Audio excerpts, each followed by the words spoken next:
Imagine relying on just one power source for every single thing you need in a van for an entire year. No backup, no solar panels, just one portable power station. What if it fails? What then? Can it really handle the difficult demands of everyday van life? Today, I'm sharing my year-long experience of the Jackery 2000 watt Pro as my one and only source of power. It performed much better than I expected, but there were also some surprises along the way. I'm Adam, and this is my van, Vincent Van Gogh. For the past year, I've been living in my van full time, and today I want to show you how I've powered my entire life on the road with just one device, the Jackery 2000 watt Pro. From keeping my devices charged to powering my fan, and even cooking indoors when the weather turns rough. This power station has been my lifeline through all 4 seasons. But how did it hold up all this time with this much intense daily use? In this video, I'll take you through my daily power usage, the versatility of this device, and what it's truly like to rely on every single day. Let's dive in. Let's break down a typical day of my power usage. My essentials include ventilation fans, my laptop, lights, and other various small devices. After a year of relying solely on the Jackery,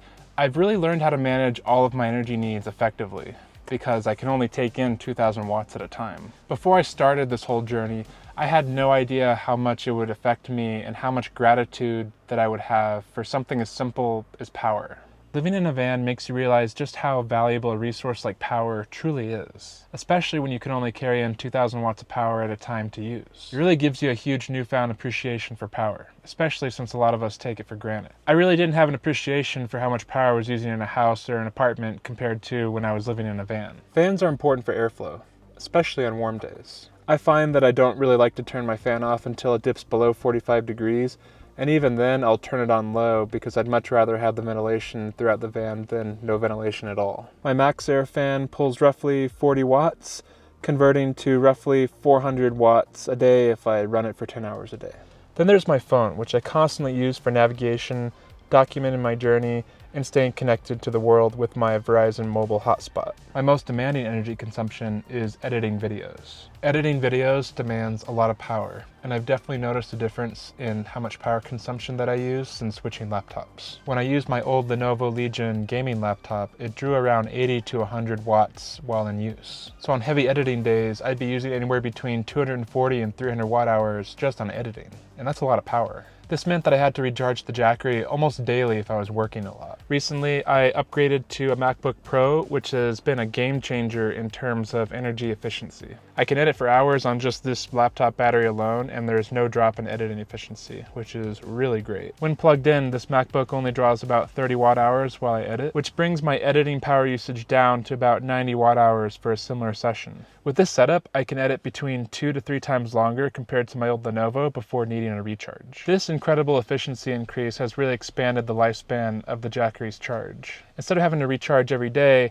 I can now go 2 to 3 days, even with regular editing. And this has really helped me improve my overall workflow. Lighting is also another daily need for me, especially since I have no windows in the back of the van. In an ideal situation, I'd like to have all the doors open as often as possible. I really try to make that happen. But I find that when I'm really close to trailheads, or if I'm close to town or civilization, I find it more comfortable to close the doors because I like the privacy. And so when I want more privacy, I like to have these lights to light my way. Otherwise, it would be dark, and this is what it would look like.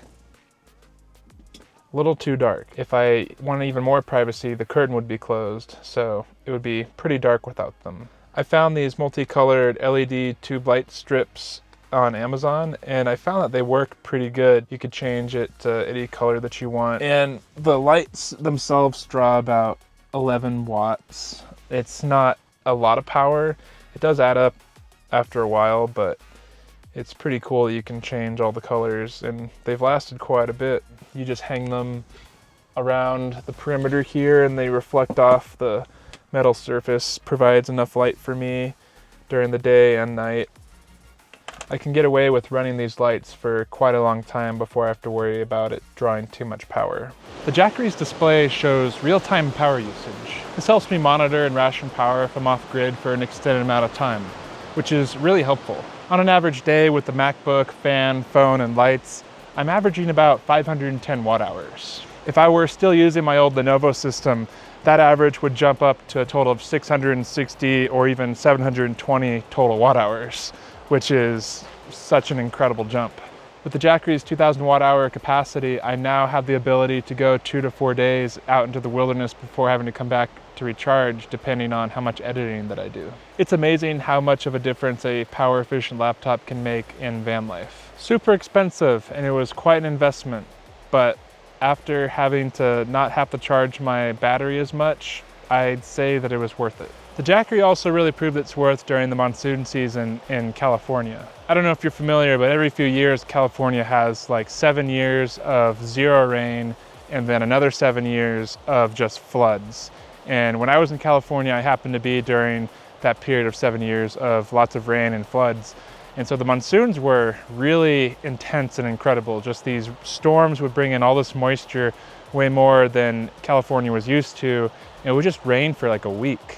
With rain pouring outside of my van for days and even weeks at a time, setting up my outdoor propane stove wasn't even an option unless I wanted to get super wet.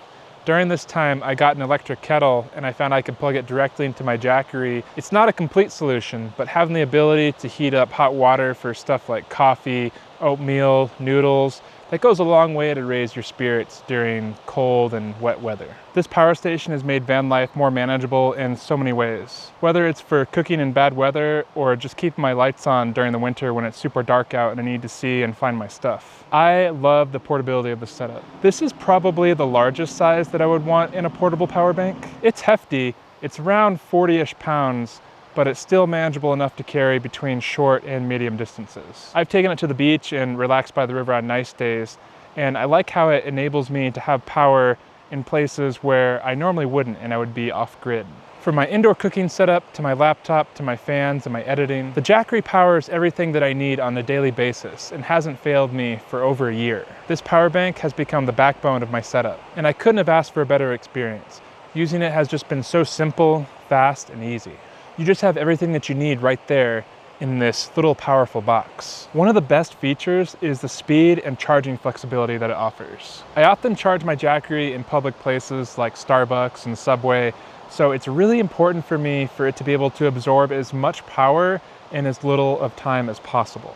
Now, I've done this for a year and so far nobody's bothered me about it. I usually grab a coffee and be productive on my laptop while I wait for my Jackery to charge. It takes me a couple hours to charge the Jackery, but I think that time is well worth it because it allows me to go for 2 to 4 days before I have to come back into civilization and charge it again. On long drives, I like to plug it into the van's 12-volt outlet. It's definitely slower, but I like how it gives me extra juice for when I need it without having to stop and plug it into a wall outlet. You want to be careful to make sure that you're only plugging in while the van's running, otherwise you're going to completely drain your battery. I've also had some experience using the Jackery 400-watt solar panels. They worked pretty well. When properly set up at peak use right in the middle of summer in like June or July, I was only able to get 325 watts out of them.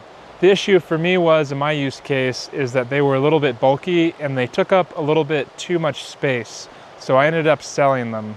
They weren't bad, but I think I would rather have some permanent solar panels up top on my roof. I'm definitely making plans in the future to install solar panels on the roof of the van. This would give me full off-grid independence and free maximum space on the inside of the van. Solar power is definitely the next step.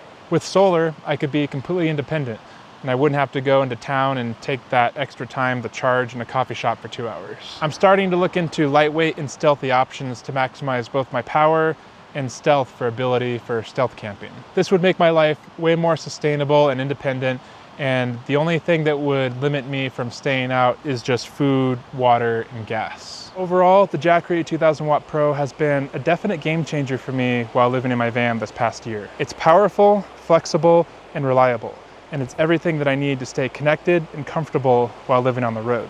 It's kept all of my devices and utilities charged. It's kept me connected in even the most remote places that I can think of, and it's also kept all of my lights on, even on the darkest nights. This power station has been my go-to for van life, and it has met all of my needs. I can't imagine life without it. If you're considering van life, or if you just need a reliable and portable power station, a setup like this can make a world of difference, and I highly recommend it. I would give this power station a solid 4.4 out of 5 stars. It's dependable, easy to use, and it's kept me powered through almost every scenario that I could think of. That said, I don't think anybody's perfect. I think there's a couple areas where Jackery could definitely improve. The first is reducing the charging time from the wall outlet. That would make it even more convenient, especially during those times when I'm going to coffee shops to power up. I want to take as much power as fast and efficiently as I can without getting in anybody's way. The second improvement is that it would be really great if it allowed direct compatibility with other solar panels without needing some sort of special adapter. This would give more flexibility for off-grid powering options. I think it's super limiting and short-sighted that Jackery only supports their own proprietary solar panels. It's a very Apple characteristic of them to only support their own solar panels and hardware and not everyone else's, because this would only benefit the consumer. The consumer would be much happier. I would be much happier if I had the ability to plug in whatever solar panel without having to find some sort of special adapter. I know there is one. It's just a kind of a pain to work around. But it's mind-blowing, really. Imagine having the ability to choose the option that fits your budget and needs. Wow, that would be awesome. But yes, fortunately, there are ways to work around this problem, and I will be exploring those options as I work to get solar panels installed on my van in the future. Overall though, it's a fantastic solution, and I wouldn't hit the road without it. Highly recommend it. What kind of power source have you used or considered for your vans? Let me know down in the comments below and I'll engage with you there. If you enjoyed this video, please consider subscribing to my channel. It really helps me out a lot. And you should check out this next video over here, where I talk to you about how I survived some of my most terrifying nights while living on the road. I'll see you over there.